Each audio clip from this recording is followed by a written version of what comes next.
Assalamu alaikum. I am Tanzila Khanum and this is Psychology Basics Intermediate Lectures of Psychology.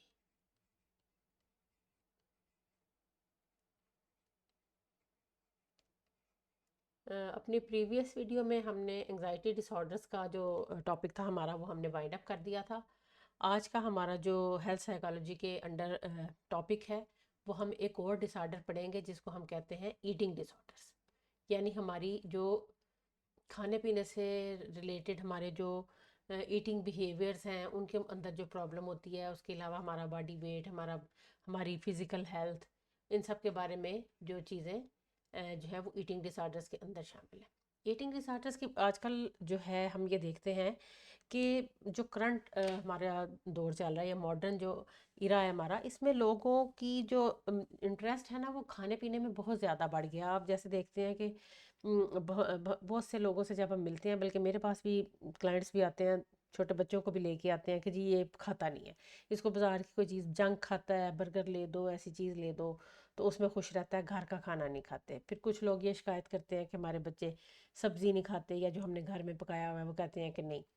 तो कुछ सहूलियात ये हो गई हैं कि जगह जगह आपने देखा है डिफरेंट किस्म के फूड स्टॉल्स हैं। फिर ऑनलाइन जब टेक्नोलॉजी ने तरक्की की है तो खाने के अंदर भी ये है कि ऑनलाइन आप ऑर्डर्स करा रहे हैं।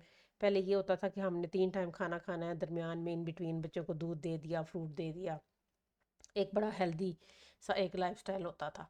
अब वो थोड़ा सा काफ़ी हद तक उसके अंदर एक मैस इस वजह से आ गया कि ऑनलाइन डिलीवरीज भी हो जाती हैं। फिर हमारा जो मीडिया है वो भी बहुत सारी फूड जो है वो टेम्पटेशंस हैं बच्चों के लिए, बड़ों के लिए भी, इवन के ज़ाहिर है।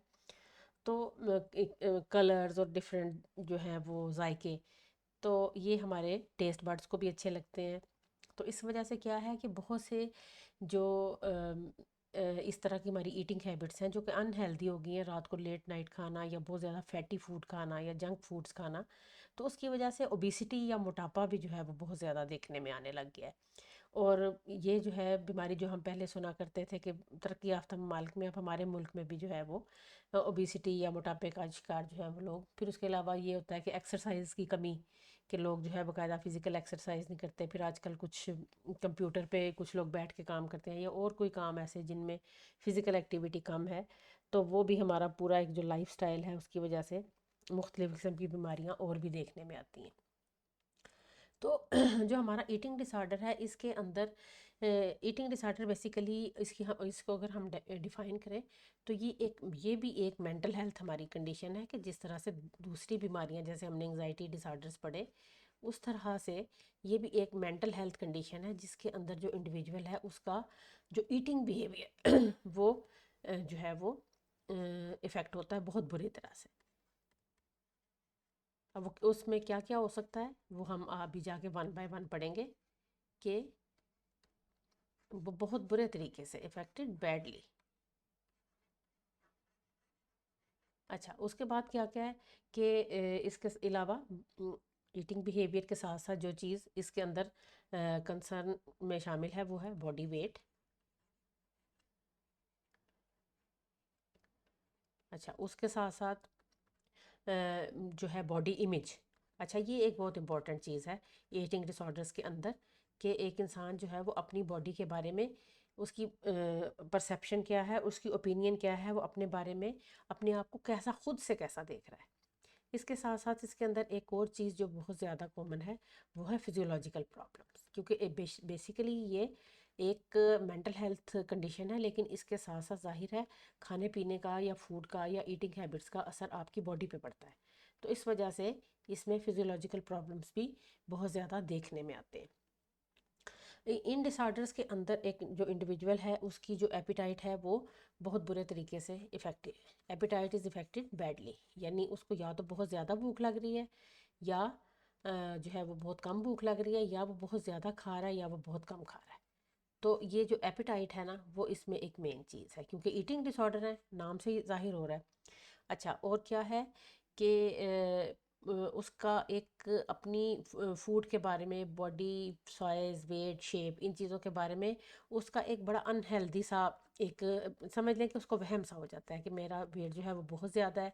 और उसको एक खौफ पैदा हो जाता है कि मैं जो है वो अपना वेट जो है वो किसी भी तरीके से लूज़ करूं। उसके लिए वो अपने फूड इनटेक को कम से कम करता करता करता करता बहुत ज़्यादा लो पे ले जाता है। और जो बॉडी लॉस है वो इतना ज़्यादा हो जाता है कि सम टाइम इसमें इंसान जो है वो डेथ तक उसकी जो है वो हालत पहुंच जाती है। मतलब एक्सट्रीम स्टारवेशन की वजह से उसका जो है वो डेथ भी वाकई हो सकती है। क्योंकि और इस हिसाब से देखा जाए तो ये एक बहुत समझ लें कि सबसे ज़्यादा डेंजरस जो है वो मेंटल डिसऑर्डर कहा जाता है कि जिसकी वजह से आपकी एक्सट्रीम स्टारवेशन की वजह से इंसान की जान भी जा सकती है। बाकी में तो हम देखते हैं ना कि सुसाइड है या इस तरह की टेंडेंसीज आ जाती हैं तो वो फेटल हो सकते हैं, लाइफ थ्रेटनिंग हो सकते हैं। लेकिन ये एक्सट्रीम स्टारवेशन की वजह से इंसान जो है वो एकदम उसकी डेथ भी हो सकती है। DSM-4 के अकॉर्डिंग जो है वो ईटिंग डिसऑर्डर जो है उसकी दो टाइप्स हैं जो कि हम पढ़ेंगे। एक है एनोरेक्सिया नर्वोसा और दूसरा है बुलिमिया नर्वोसा। अगर हम करंट एडिशन की बात करें DSM के, जो कि DSM-5 TR है, तो उसमें इसकी एक और टाइप जो है वो ईटिंग डिसऑर्डर की इंट्रोड्यूस करवाई गई है जिसको वो बिंज ईटिंग डिसऑर्डर कहते हैं। लेकिन DSM-4 के अकॉर्डिंग ये बिंज ईटिंग का जो फिनोमेनन है वो बुलिमिया नर्वोसा के अंदर ही देखने में आता है, उसी के अंदर मेंशन्ड है। तो चूंकि हमारा सिलेबस DSM-4 के अकॉर्डिंग है तो फिर हम दो टाइप्स ही पढ़ेंगे और बिंज ईटिंग को हम बुलिमिया नर्वोसा के अंडर पढ़ेंगे। तो हम पहले डिसऑर्डर की बात करते हैं जो कि हमारा है एनोरेक्सिया नर्वोसा।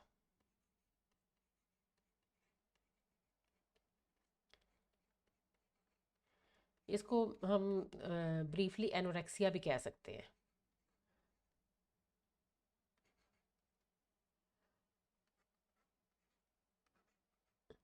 अच्छा, एनोरेक्सिया और नर्वोसा दो जो वर्ड्स हैं इनका, इसमें एनोरेक्सिया का मतलब है लॉस ऑफ एपिटाइट, कि आपकी जो इंडिविजुअल है इसमें उसकी भूख जो है वो बहुत ज़्यादा कम हो जाती है। और उसकी वजह क्या है, अभी ऊपर हमने पढ़ा कि उसको लगता है कि उसका वेट वेट बहुत ज़्यादा हो गया, या उसका बॉडी का इमेज ठीक नहीं है, या उसके जो है बॉडी की शेप ठीक नहीं है। तो इसकी वजह से उसको, या उसको लगता है कि मैं मोटा हो रहा हूँ, फैट गेन कर रहा हूँ, तो वो जो है वो अब भूख को आहिस्ता आहिस्ता कम करते जाते हैं। और नर्वोसा का मतलब होता है इमोशनली रिलेटेड, यानी इमोशनल रीजंस की वजह से जब एक इंडिविजुअल का एपिटाइट लॉस होता है तो उसको हम कहते हैं एनोरेक्सिया नर्वोसा।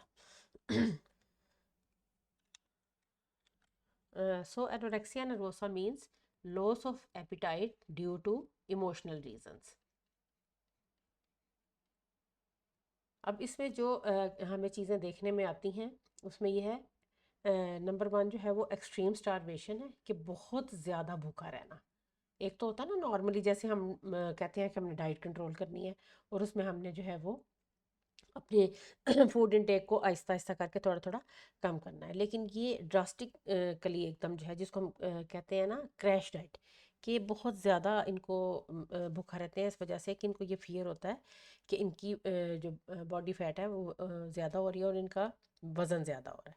अच्छा, उसके बाद क्या है कि इसमें और क्या चीज़ होती है कि उसका जो बॉडी इमेज है ना वो डिस्टॉर्टेड होता है। यानी उसको बार बार ये ख्याल आता है कि मेरी जो बॉडी शेप है या जो मैं जिस तरह का मैं दिखाई दे रहा हूँ वो उसके मुतालिक उसका जो अपनी सोच है उसको वो वहम में मुब्तला हो जाता है कि मैं बहुत मोटा नज़र आ रहा हूँ। और जो है वो मेरी बॉडी के अंदर जो है ना फ़ैट बहुत ज़्यादा जमा हो रही है, बॉडी के मुख्तलिफ़ हिस्सों को जो है वो उसको लगता है कि उसमें जिसकी वजह से मेरी बॉडी शेप ख़राब हो रही है। उसके बाद क्या है एक्सेसिव फियर, कि उसको बहुत ज़्यादा एक्सेसिव, मतलब एक्सट्रीम एक फियर हो जाता है कि वो जो है उसका वेट बहुत ज़्यादा हो रहा है और वो ओबिसिटी की तरफ यानी मोटापे की तरफ जा रहा है। और उसके नतीजे में फिर वो क्या करता है कि वो एपिटाइट को कट ऑफ करता है बहुत ज़्यादा। और उसके बाद क्या है, एंड लूज वेट रैपिडली, और बहुत तेज़ी के साथ जो है इनका वज़न फिर कम होता है, जो कि एक डेंजरस सिचुएशन है। उसके बाद जो इनकी सेल्फ इवेल्युएशन है वो ये है कि ये अपने आप को जो एवेल्यूएट करते हैं तो इनको अपने आप को ये ओवरवेट एवेल्यूएट करते हैं, क्योंकि मैंने बताया ना कि इनको अपनी बॉडी इमेज या बॉडी वेट के बारे में इनका जो अपना एक परसेप्शन है वो गलत होता है। तो क्या होता है कि फिर उसका नतीजा ये होता है कि इनका जो बीएमआई है, जिसको हम बॉडी मास इंडेक्स कहते हैं, कि आपका जो वज़न है और आपकी बॉडी का मास है और आपकी हाइट के हिसाब से होना चाहिए, आहिस्ता आहिस्ता उसमें डिक्लाइन होना शुरू हो जाता है और वो फिर जो है वो ख़तरनाक हदों तक जो है वो टच करने तक पहुंच जाता है। तो इसके अंदर जो कुछ ऐसे बिहेवियर जो कि इस डिसऑर्डर के साथ एसोसिएट हैं, जो एनोरेक्सिया नर्वोसा के साथ डिफरेंट किस्म के बिहेवियर्स हमें नज़र आते हैं, वो कौन कौन से हैं, अब उनको हम वन बाय वन पढ़ते हैं। अच्छा, ये फ्रीक्वेंट चेकिंग इन मिरर के शीशा ये बार बार देखते हैं और बार बार हर एंगल से शीशा देखते हैं, कि क्योंकि उनको ये होता है कि इनका बॉडी इमेज का अपना जो परसेप्शन है वो डिस्टॉर्टेड होता है, तो वो देखते हैं, कभी एक साइड से अपने आप को देखते हैं, कभी दूसरी साइड से आपको अपने आप को देखते हैं, क्योंकि उनको बहुत ज़्यादा जो है ना कंसर्न, एक्सट्रीम कंसर्न होता है उन अपने बॉडी इमेज के लिए। तो उसकी वजह से जो है वो अपनी बॉडी इमेज के कंसर्न की वजह से बार बार जो है वो फ्रीक्वेंटली शीशा देखते हैं। फिर उसके बाद दूसरा जो एसोसिएटेड बिहेवियर है कि वो डिफरेंट बुक्स और डिफरेंट मटेरियल्स पढ़ते हैं ऐसी चीज़ों के बारे में कि जिसमें उनको ये मिल जाए कि किस तरह से अपने वेट को रिड्यूस करना है, कि जो वेट है उनका ऑलरेडी कम है होता है, लेकिन उसके बावजूद उनको लगता है कि हमारा वेट ज़्यादा है, तो उसको रिड्यूस करने के लिए डिफरेंट तरीके देखते रहते हैं। फिर उसके बाद एक और बहुत जो इम्पोर्टेंट बिहेवियर इनका देखने में आता है कि इनको फूड में या किसी भी किस्म के खाने पीने में जो इनका इंटरेस्ट है वो ख़त्म हो जाता है। फिर उसके बाद कुछ पेशेंट्स जो हैं जो अगर से वो खा लेते हैं, लेकिन खाने के बाद वो क्या करते हैं, वो लेग्जेटिव्स यूज़ करते हैं, यानी जो है जिसकी वजह से उनका स्टूल जो है वो पास हो जाए और जो खाना उन्होंने खाया है वो निकल जाए। फिर डायूरेटिक्स, जिससे कि यूरिन जो है वो उसका अखराज बहुत ज़्यादा होता है। तो ये चीज़ें यूज़ करते हैं ताकि जो उनको लगता है कि उन्होंने अगर एक्स्ट्रा खा लिया है तो वो बाहर निकल जाए। फिर कुछ लोग जो हैं वो अपनी बॉडी से फूड को एक्सपेल करने के लिए वॉमिटिंग भी कर देते हैं। तो ये जो है एसोसिएटिव बिहेवियर्स कुछ जो है वो इसके साथ देखने में आते हैं। फिर हम ये देखते हैं कि ये जो डिसऑर्डर है ये काफ़ी ज़्यादा इसका मतलब है कि वो डेंजरस है, क्योंकि ये लोग जो हैं ये अपने बॉडी को बिल्कुल समझ लें कि जो उनका नॉर्मल बॉडी वेट है उसको वो एक्सेप्ट ही कर नहीं पा रहे, और उनको हमेशा ये लगता है कि हमारा वेट जो है वो गेन हो रहा है, और वो हर मुमकिन कोशिश करते हैं कि अपनी ये जो बॉडी वेट गेन कर रही है उसको प्रिवेंट करने के लिए कुछ भी करें, और ये इतना डेंजरस है कि it lead to death can lead to death कि एकदम जो है वो जब एक्सट्रीम स्टारवेशन की वजह से बिल्कुल जो है इंसान की बॉडी के अंदर से एनर्जी भी ख़त्म हो जाती है, और उसकी जो एनर्जी चाहिए, उसको जो फ्यूल चाहिए बॉडी को चलाने के लिए, जब वो ख़त्म हो जाता है तो इंडिविजुअल की जो है वो डेथ भी हो सकती है। और बहुत ज़्यादा ये कॉमनली देखने में आया है वुमेन में, क्योंकि औरतों को ज़रा इस चीज़ का ज़्यादा होता है कि हम पतले नज़र आएँ, हम खूबसूरत नज़र आएँ मर्दों की निस्बत। और मॉडल्स भी हम देखते हैं औरतों को जो मीडिया में हमें नज़र आ रही होती हैं, लड़कियां बड़े प्यारे प्यारे कपड़े पहन के और वो सारा, तो उनको लगता है कि हम भी उन जैसे बन जाएं, तो उसकी वजह से वो अपनी एपिटाइट को भी कम करती हैं, अपनी फूड को भी कम करती हैं, ताकि जो है वो उनको ये फियर होता है कि बहुत ज़्यादा मोटे ना हो जाए। ठीक है। अच्छा, अब उसके साथ साथ इसकी एक और जो बहुत इम्पोर्टेंट चीज़ ये है कि इसमें जो पेशेंट एनोरेक्सिया नर्वोसा का पेशेंट होता है उसमें बहुत सी पर्सनैलिटी डेफिसिट्स भी फिर हमें नज़र आते हैं, यानी उसकी पर्सनैलिटी में बहुत सी कमियां, बहुत सी खामियां और भी कई किस्म की नज़र आती हैं। ये सिर्फ ईटिंग बिहेवियर और बॉडी इमेज से रिलेटेड नहीं है, उस इंडिविजुअल और भी बहुत से डेफिसिट्स जो है वो उसको डेवलप कर लेता है। और उसके अंदर समटाइम ये होता है कि ख़ास तौर पे वुमेन में कि वो सेक्सुअल प्रॉब्लम जो है वो भी देखने में आते हैं, और जो है लोग जो है इसके जो पेशेंट्स हैं वो सेक्सुअल रिलेशंस को और सेक्सुअल एक्टिविटीज़ को रोकते हैं, मतलब उनमें इंडल्ज होना पसंद नहीं करते। फिर उसके साथ साथ इसमें कुछ बायोलॉजिकल प्रॉब्लम्स भी देखने में आती हैं, क्योंकि जाहिर है फूड है, जब आपने उसको प्रॉपर तरीके से इंटेक नहीं किया, आपने अपनी जो बॉडी की रिक्वायरमेंट है उसको पूरा नहीं किया तो आपकी बॉडी जो है उसके अंदर भी कुछ प्रॉब्लम्स देखने में आती हैं। अब वो प्रॉब्लम्स क्या हैं उनको भी हम वन बाय वन देखते हैं कि वो कौन कौन सी हैं जो बहुत कॉमनली इनमें देखने में आती हैं। एक स्लो हार्ट रेट, कि अगर आपका ज़ाहिर है फूड इनटेक कम है तो आपकी जो हार्ट रेट है उस पर भी उसका असर पड़ता है। उसके बाद क्या है कि जो हड्डियां हैं, जब प्रॉपर न्यूट्रिएंट्स नहीं मिल रहे बॉडी को तो हड्डियां जो हैं वो कमज़ोर होना शुरू हो जाती हैं। फिर उसके बाद क्या है, किडनी प्रॉब्लम्स। हमने पढ़ा ना कि अगर बहुत ज़्यादा वो खा लेते हैं तो डायरेटिक्स भी यूज़ करते हैं। तो जब आपकी बॉडी में फिर डिहाइड्रेशन भी हो जाती है तो उसकी वजह से किडनी प्रॉब्लम्स भी देखने में आते हैं। फिर उसके बाद जब हेयर ग्रोथ जो है वो अब रुक जाती है और बाल जो है वो गिरना शुरू हो जाते हैं।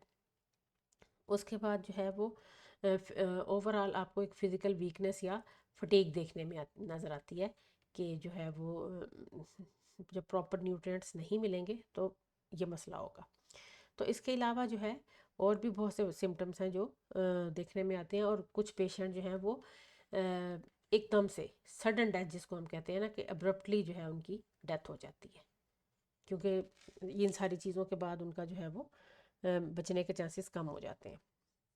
उसके बाद अब हम देखेंगे कि इसकी कॉजेज़ कौन कौन सी हैं।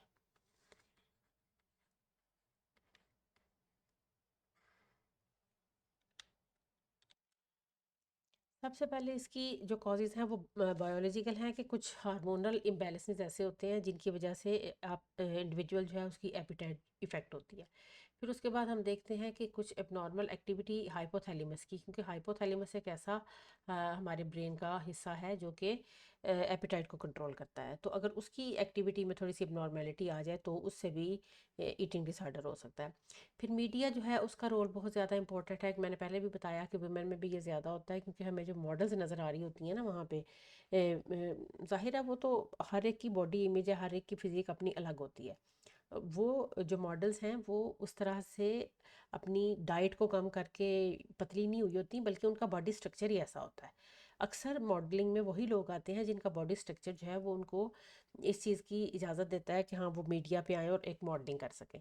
तो हमारी जो आम दूसरी बॉडी टाइप्स की औरतें हैं या लड़कियां हैं, बच्चियां हैं, वो जब ये देखती हैं कि ये तो बड़ी अट्रैक्टिव नज़र आ रही हैं और बहुत ज़्यादा स्मार्ट लग रही हैं और कपड़ा पहना हुआ उनको बड़ा अच्छा लग रहा है, तो वो जो है ना वो भी उन जैसा होने के लिए अपनी खुराक को कम करती हैं, डिफरेंट जो है वो इस तरह की एक्टिविटीज़ में अपने आप को इन्वॉल्व करती हैं, हैवी एक्सरसाइज में, कि उन वो अच्छे लगने के लिए उनको लगता है कि ये जो बॉडी वेट का कम होना या बॉडी इमेज का स्लिम और स्मार्ट होना जो है वो बहुत ज़्यादा ज़रूरी है।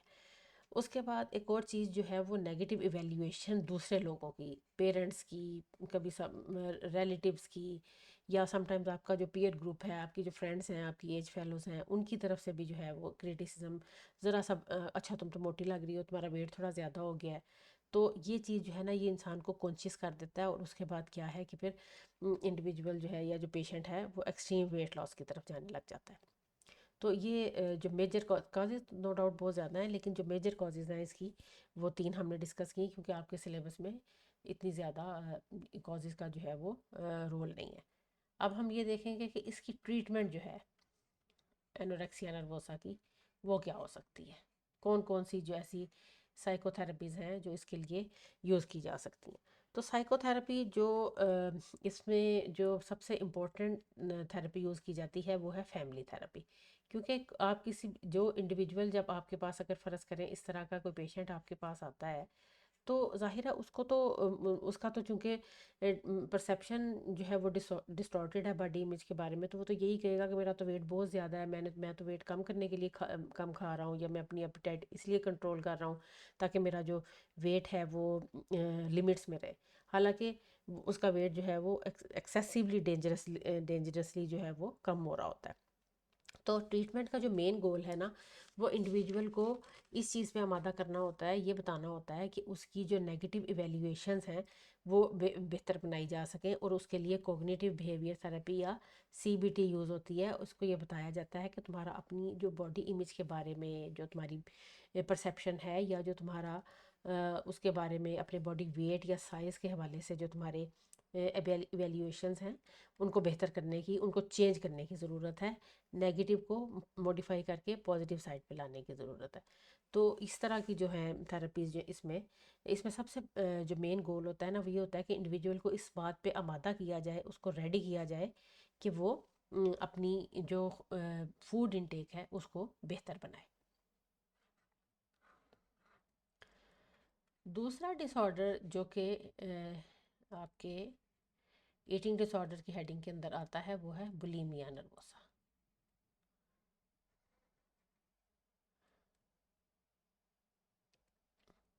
बुलिमिया एक ग्रीक वर्ड है जिसका मतलब है ओक्स हंगर।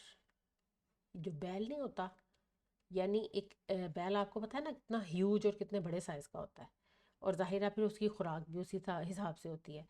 तो बुलिमिया का मतलब है ओक्स हंगर, यानी एक इंडिविजुअल ये एक ऐसी कंडीशन है कि इसमें एक इंडिविजुअल जो है उसको ऐसी एपिटाइट वो एक्सपीरियंस करता है जैसे कि एक ऑक्स की जो है वो एक बैल की भूख होती है। तो इस वजह से इसको बुलिमिया नर्वोसा कहा जाता है। और नर्वोसा फिर अगेन वही मतलब है कि ड्यू टू इमोशनल रीजंस के इंसान की ज़िंदगी में कोई ऐसे स्ट्रेसर या कोई ऐसे वाक़यात आते हैं कि जिसकी वजह से वो बहुत ज़्यादा खाने की तरफ जो है वो तो क्या करता है कि ईट्स एक्सेसिवली, बहुत ज़्यादा खाने लग जाता है।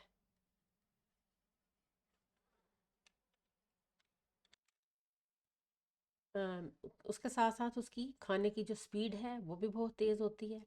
और इसमें जो पेशेंट का मसला ये होता है कि वो अपने आप को कंट्रोल नहीं कर पाता, अपने आप को अपनी एपिटाइट को कंट्रोल नहीं कर पाता, और अपने आप को अपनी ईटिंग को कंट्रोल नहीं कर पाता। जैसे उसमें हमने पढ़ा था ना कि वो उसको बहुत ज़्यादा कंट्रोल होता है और अपने आप को खाने से अपनी एपिटाइट को जो है वो बहुत ज़्यादा कट ऑफ करता है और अपने वेट को बहुत ज़्यादा लूज़ करता है। ये उसके उलट है कि इसमें वो अपने आप को कंट्रोल ही नहीं कर पाता, ना खाने से, ना जो है वो एक्सेसिव ईटिंग से, या और बहुत तेज़ तेज़ तेज़ तेज़ खाता है और एक ही टाइम पे बैठ के खाता है।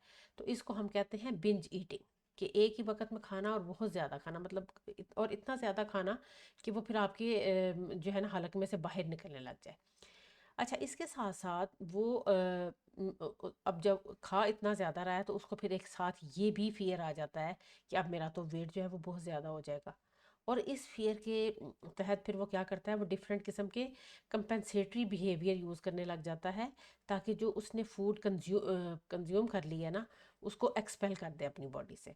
ये हमने उसमें भी पढ़ा था कि उसमें अगर वो, चूँकि उसमें उसका इंटेंशन ये होता है कि एनोरेक्सिया में, कि उसने जो फूड अपनी जो वेट है ना उसको गेन नहीं होने देना। तो उसने हर मुमकिन कोशिश करनी है कि फूड जो है वो बॉडी के अंदर जाके तो बॉडी का हिस्सा ना बने और वेट ना, तो वो उसमें भी एक्सपेल करता है।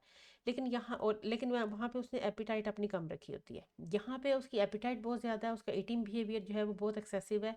और यहाँ पे उसके जो कंपेंसेटरी बिहेवियर्स है ना वो बहुत ज़्यादा यूज़ कर रहा है, कि जो उसने बहुत एक्स्ट्रा खा लिया है अब उसको कैसे निकाले। अब क्या क्या कंपेंसेटरी बिहेवियर्स हो जाते हैं कि लेग्जेटिव्स को यूज़ करना और उसके साथ साथ डायूरेटिक्स को यूज़ करना।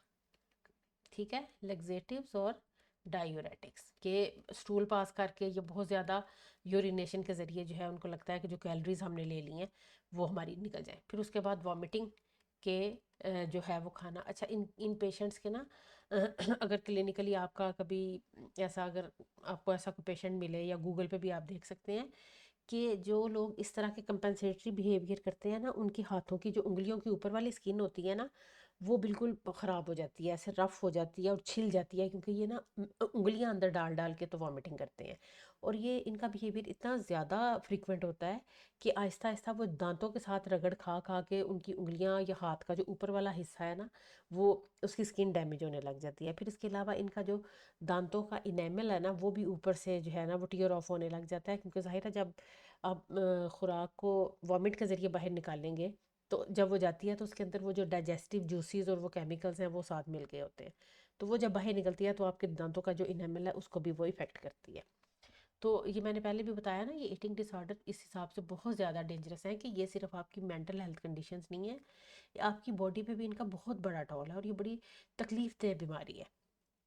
तीसरी चीज़ जो है ना वो एक्सेसिव एक्सरसाइज, कि उनको लगता है कि हमने बहुत ज़्यादा खा लिया है, बिंज ईटिंग कर ली है, अब हमें इतनी ज़्यादा एक्सरसाइज करनी है कि जो कैलोरीज हमने ली थी, इनटेक की थी, वो बर्न हो जाए। तो एक्सेसिव एक्सरसाइज जो है वो उसके बाद कंपेंसेटरी बिहेवियर्स में आती है। अब इन जो कंपेंसेटरी बिहेवियर्स हैं इनको कहा जाता है पर्जिंग।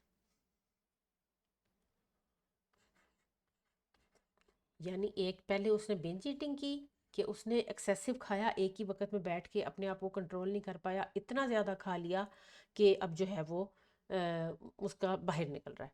और उसके बाद अब उसको ये खौफ हुआ कि मैं तो मोटा हो जाऊंगा, तो अब उसके बाद कंपेंसेटरी बिहेवियर किया, किसी भी तरीके से उसको बाहर किया।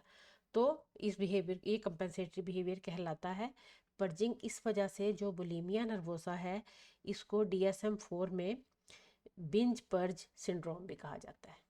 ये आपके MCQ में, आपके शॉर्ट क्वेश्चन में भी ये सवाल आ सकता है, बिंज ईटिंग क्या है, पर्जिंग क्या है, या फिर बिंज पर्ज सिंड्रोम क्या है। तो जो बुलिमिया नर्वोसा है ना उसको बिंज पर्ज सिंड्रोम भी कहा जाता है। सिंड्रोम कोई भी ऐसी बीमारी होती है एक से ज़्यादा, जिसमें सिम्टम्स काफ़ी ज़्यादा हो और एक से ज़्यादा कंडीशंस से मिलके वो बनी हो, उसको सिंड्रोम कहा जाता है। कि जिसमें जैसे इसमें दो कंडीशंस है ना, एक बिंज ईटिंग की कंडीशन है, एक पर्जिंग की कंडीशन है, तो इसलिए ये दो कंडीशंस मिलकर तो ये सिंड्रोम बन जाता है। तो अब क्या है कि पेशेंट जो है वो पहले बहुत ज़्यादा उसने खा लिया, उसके बाद उसने एक्सपेल कर लिया, तो ये बन गया बिंज पर्ज सिंड्रोम।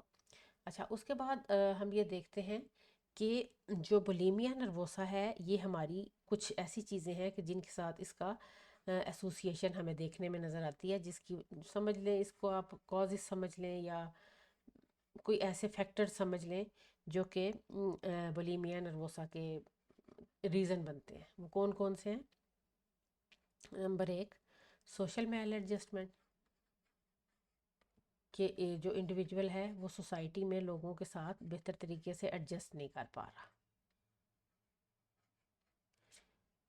अच्छा, उसके बाद होपलेसनेस, कि उसको एक ना उम्मीदी है कि बस मैं अब कुछ कर नहीं सकता, मेरी ज़िंदगी ख़त्म है, या ऐसे है, उदासी है, मायूसी है, बेबसी है। ठीक है। फिर ऐसे जो पेशेंट्स हैं उनकी जो सेल्फ़ एस्टीम है वो भी बहुत लो होती है, यानी जो उनका अपने बारे में उनका वो इस चीज़ को अपनी बॉडी इमेज को जो है वो अपनी सेल्फ़ एस्टीम के साथ जोड़ते हैं, और उनको लगता है कि अगर हमारी बॉडी इमेज अच्छी नहीं होगी तो हमारी सेल्फ़ एस्टीम भी अच्छी नहीं होगी। फिर उसका क्या है कि इसमें और एसोसिएटिव जो इसका एक वो आता है कि अननेसेसरी यूज़ ऑफ मेडिकेशन,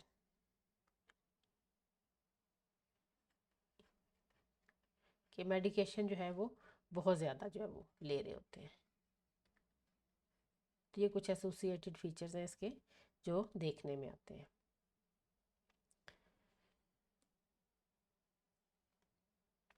इसके साथ साथ वो डिससेटिस्फाइड होते हैं अपने बॉडी इमेज से। ये तो ईटिंग डिसऑर्डर की एक बहुत बड़ी कैरेक्टरिस्टिक है कि dissatisfaction with body shape and size. Anorexia में भी हमने वही पढ़ा और इसमें भी हम वही पढ़ रहे हैं कि ना वो अपनी बॉडी की शेप से, उसमें हमने देखा था ना कि फ्रीक्वेंटली मिरर्स चेक करते रहते हैं और देखते रहते हैं कि अच्छा ये फलां जगह पे तो फैट जमा नहीं होगी, अच्छा बॉडी का ये वाला हिस्सा तो बुरा नहीं लग रहा। तो वो क्या है कि वो अपनी बॉडी शेप और अपनी बॉडी साइज़ के साथ जो है वो सेटिस्फाइड नहीं होते। अच्छा, लो सेल्फ इस्टीम जो है ना वो इसके साथ बहुत ज़्यादा उसका ताल्लुक गहरा है।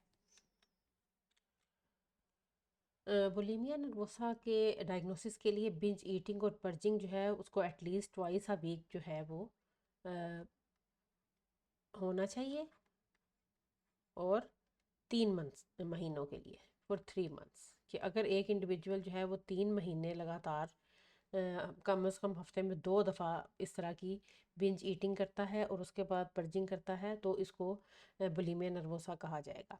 ये जो बिंज ईटिंग है और ये वाला दोनों जो बिंजिंग और पर्जिंग है ये स्ट्रेस के अंदर होती है या फिर इमोशनल प्रेशर के अंदर, क्योंकि नर्वोसा का मतलब ही आपको बताया था ये है। फिर हम ये देखते हैं कि 90% जो इनकी इसकी पेशेंट्स हैं वो वुमेन है। मर्दों की निस्बत औरतों में ये बहुत ज़्यादा पाया जाता है। इंडिविजुअल इतना ज़्यादा, जो पेशेंट है वो इतना ज़्यादा खाता है कि उसको लगता है कि बस अब हलक तक आ गया, इसके आगे और ऊपर खाया ही नहीं जा सकता। और जो हाई कैलोरिक फूड्स हैं जैसे कि केक्स या आइसक्रीम, ये चीज़ें जो हैं वो बिंज ईटिंग में ज़्यादा खाई जाती हैं। फिर जब इंडिविजुअल इतना ज़्यादा खा लेता है तो उसके बाद उसको एम्बेरसमेंट फील होती है, यानी उसको शर्मिंदगी होती है कि मैंने इतना ज़्यादा मैं खा रहा हूँ तो मेरा वेट जो है वो ऑलरेडी पहले ही गेन हुआ हुआ है और मज़ीद गेन हो जाएगा, और उसके साथ साथ जो है वो इस एम्बेरसमेंट की वजह से, अपने उस वज़न की वजह से, वेट गेन की वजह से या एक्सेसिव ईटिंग की वजह से वो क्या करता है, वो उसको दूसरों से हाइड करने की, छुपाने की कोशिश करता है। और इसके साथ साथ उसको बहुत ज़्यादा खौफ महसूस होता है, ही फील स्केर्ड कि भाई मेरा जो वेट है मैं कभी भी इस काबिल नहीं हूँगा कि अपने वेट को मैं कंट्रोल कर सकूँ या मैं अपने आप को खाने पीने से रोक सकूँ। तो ये सारी जो चीज़ें हैं ये बुलिमिया नर्वोसा के पेशेंट के अंदर देखने में आती हैं। अब हम ये देखते हैं कि इसके अंदर जो हमारी जो बिंज ईटिंग है उसके बारे में अगर हम थोड़ी सी बात करें।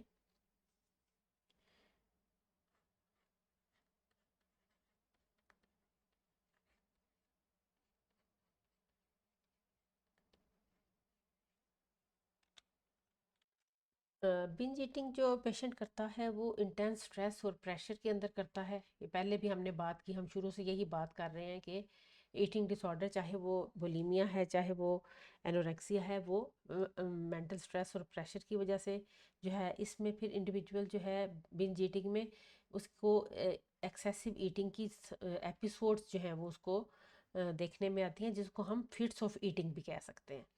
और इस पेशेंट को आम तौर पे समटाइम ऐसा भी होता है कि एक वीक के अंदर दो दो इस तरह के फिट्स या एपिसोड से लेके 40 एपिसोड्स तक देखे गए हैं। और जो है, और इंडिविजुअल या जो पेशेंट जो है वो जो खा रहा होता है तकरीबन 2 घंटे के अंदर ही, मतलब इतनी उसकी तेज़ स्पीड है कि वो 2 घंटे के अंदर अंदर जब वो इस एपिसोड में होता है तो वो खा रहा होता है। और यूजुअली इस एक सिंगल एपिसोड के अंदर इस तरह के जो पेशेंट है वो 1500 से लेके 3000 तक कैलोरीज जो है वो इनटेक कर लेते हैं। DSM-5 में ये जो बिंज ईटिंग वाला डिसऑर्डर है, ये इसको एक अलग डिसऑर्डर के तौर पे कैटेगराइज किया जाता है, और उसको थर्ड जो है वो कैटेगराइज, बिंज ईटिंग डिसऑर्डर को थर्ड डिसऑर्डर का नाम दिया गया है। अच्छा, अब ये है कि बिंज ईटिंग जो है ये एक, हम ये कहते हैं कि ये कंटिन्यूस प्रोसेस नहीं है, बल्कि डिफरेंट पेशेंट्स जो हैं वो डिफरेंट किस्म की कंडीशंस जब उनको पेश आती हैं किसी भी किस्म की, तो उसके अंडर फिर जो है वो बिंज ईटिंग की एपिसोड्स देखने में आती हैं। अगर हम काजेज़ की बात करें तो फिर वही बात है कि जो इंटेंस स्ट्रेस है या प्रेशर है वो एक बहुत बड़ी कॉज है ईटिंग डिसऑर्डर की, और बुलिमिया नर्वोसा की भी, एनोरेक्सिया नर्वोसा की भी। और इसकी जो एक हमने बहुत इंपॉर्टेंट बात की कि लो सेल्फ इस्टीम, कि इसमें जो पेशेंट है वो अपनी सेल्फ इस्टीम को या अपनी, जिसको हम कह लें इज़्ज़त नफ्स को या सेल्फ रिस्पेक्ट को, वो एसोसिएट कर देता है अपनी बॉडी इमेज के साथ। कि अगर मैं फिज़िकली प्यारा नज़र आऊँगा, मेरा बॉडी इमेज अच्छा होगा, मेरा वेट कम होगा, मैं स्लिम और स्मार्ट हूँगा, तो दुनिया जो है वो मुझे ज़्यादा अच्छा समझेगी, मुझे वैल्यू करेगी। तो लोअर सेल्फ इस्टीम में जो लोग मुब्तला होते हैं, उनका ईटिंग डिसऑर्डर को डेवलप करने के चांसेस जो हैं वो बढ़ जाते हैं। अब हम देखते हैं कि इसकी ट्रीटमेंट क्या है। ट्रीटमेंट, ईटिंग डिसऑर्डर की जो ओवरऑल ट्रीटमेंट है उसका गोल यही है कि इंडिविजुअल को इस चीज़ पे आमादा किया जाए कि अपना जो एक हेल्दी वेट है उसको मेंटेन रखें। तो मेन गोल ही ये होता है, और ताकि जो है वो मज़ीद जो मेडिकल कम्प्लिकेशंस हैं या फिजियोलॉजिकल कम्प्लिकेशंस हैं उनसे बचा जा सके। कॉग्निटिव बिहेवियर थेरेपी या CBT जो है वो बहुत इंपॉर्टेंट है, जो मैंने एनोरेक्सिया में भी बताई, कि इसमें ये बताया जाता है कि किस तरह से इंडिविजुअल जो है वो अपनी नेगेटिव इवेल्युएशन और नेगेटिव थॉट्स को मॉडिफाई करके तो पॉजिटिव थॉट्स को उसको अपने जहन में जगह दे और उनके बारे में सोचे। स्ट्रेस रिडक्शन टेक्निक्स बहुत ज़्यादा इंपॉर्टेंट रोल प्ले करती हैं, क्योंकि हम बात करते हैं ना कि इसकी मेन काज जो है वो इमोशनल रीजंस है, इमोशनल स्ट्रेस है। तो डिफरेंट किस्म की जो स्ट्रेस रिडक्शन टेक्निक्स हैं जो साइकोथेरेपीज़ में यूज़ होती हैं वो इसके लिए बहुत ज़्यादा इफ़ेक्टिव हैं। उसमें ये रिलैक्सेशन टेक्निक आ जाती है, जिसमें कि डीप ब्रीदिंग और इस तरह की जो है वो चीज़ें होती हैं। फिर PMR, जिसको हम प्रोग्रेसिव मसल रिलैक्सेशन कहते हैं, वो इसके लिए बहुत ज़्यादा इफ़ेक्टिव जो है वो देखी गई है। तो इसके अलावा जो फिज़ियोलॉजिकल सिम्टम्स हैं एसोसिएटेड जो इसके साथ होती हैं, जैसे मैंने पहले आपको बताया कि दांतों का मसला हो जाता है, मैदे का मसला हो जाता है, फिर जो है वो इसके अलावा ज़ाहिरा कम खाने से जो फटीग आ रही है या हड्डियाँ कमज़ोर हो रही हैं या कंपेंसेटरी बिहेवियर की वजह से वेट जो है वो बहुत ज़्यादा लूज़ हो रहा है। तो ये वाली जो फिजियोलॉजिकल सिम्टम्स हैं, इनकी भी जो ट्रीटमेंट है वो भी हमारे इसके जो ईटिंग डिसऑर्डर का इलाज है उसके अंदर, उसके पैकेज में ये चीज़ें भी शामिल होती हैं। इसके साथ साथ जो ईटिंग हैबिट्स हैं उनको भी इम्प्रूव करवाने के लिए, जिसको हम हेल्दी लाइफस्टाइल कहते हैं, उसके लिए भी जो है वो बात की जाती है, ताकि जो है वो ईटिंग डिसऑर्डर को बेहतर बनाया जा सके। तो इन ईटिंग हैबिट्स को इम्प्रूव करने के लिए हमारा जो डिफरेंट गाइडलाइंस हैं जो हमें डॉक्टर भी देते हैं और साइकोलॉजिस्ट भी बताते हैं, वो हमारा अगली वीडियो का टॉपिक है। उस पे हम नेक्स्ट वीडियो में बात करेंगे। उस वक्त तक के लिए आप इस उम्मीद है कि आपको इससे फ़ायदा पहुंचेगा। ऐसा है तो इसको आप लाइक करें, शेयर करें और मेरे चैनल को सब्सक्राइब करें। Thanks for watching.